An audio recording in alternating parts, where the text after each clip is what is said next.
I'm Kevin Darwish, your drift editor at PASMAG. Today we're going to go through the basics of drifting, and we're going to talk about competitive drifting. Now, what is the point of competitive drifting? You have two cars that go, and you have two runs. You're going to have one run that you have the lead driver and the chase driver, and then they'll go a second time and they'll inverse the roles. So your goal as a lead driver is to run the perfect line.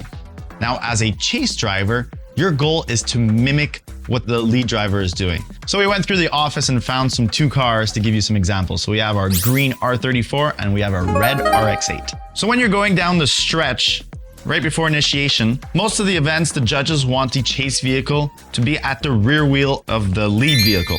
So it would look something like this. When you initiate, you really want to try and initiate at the same time as your lead driver. So you're going to be initiating like this and sticking to the closest to the vehicle without touching him as possible. When it's time to transition, you got to remember that you got to leave some room for the lead driver. Because if you stay there, that lead driver, he's going to be hitting you and it's going to be your fault. So when it's time to transition, you have to just let off a bit, give him a bit of room like that. He can transition to the other side, and then you got to tuck back into your spot at the rear wheel of the lead driver. So once that run is done, it's time to switch it up. The lead driver becomes the chase driver, and the chase driver becomes the lead driver.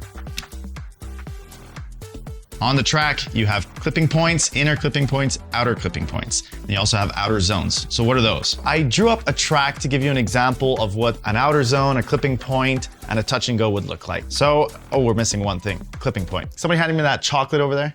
Perfect. All right, so right here, we'll have a touch and go. The car has to pass in the touch and go, but you don't have to stay into that zone. You could come out of it right away. Opposite to an outer zone. An outer zone, the goal is to stay in it from the beginning to the end with the rear end of your vehicle. And a clipping point we have right here is an inner clipping point. So you want to pass as close as possible with your front bumper without making it fall down. So here's what it would look like. We accelerate, we initiate, the rear end of the vehicle goes into the touch and go, and we continue on into the outer zone, and the goal of the outer zone is to be in it at the beginning and all the way to the end. So here we are, filling up that zone.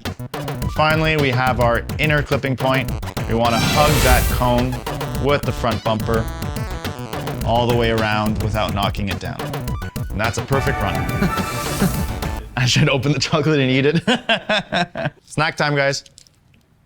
Nice.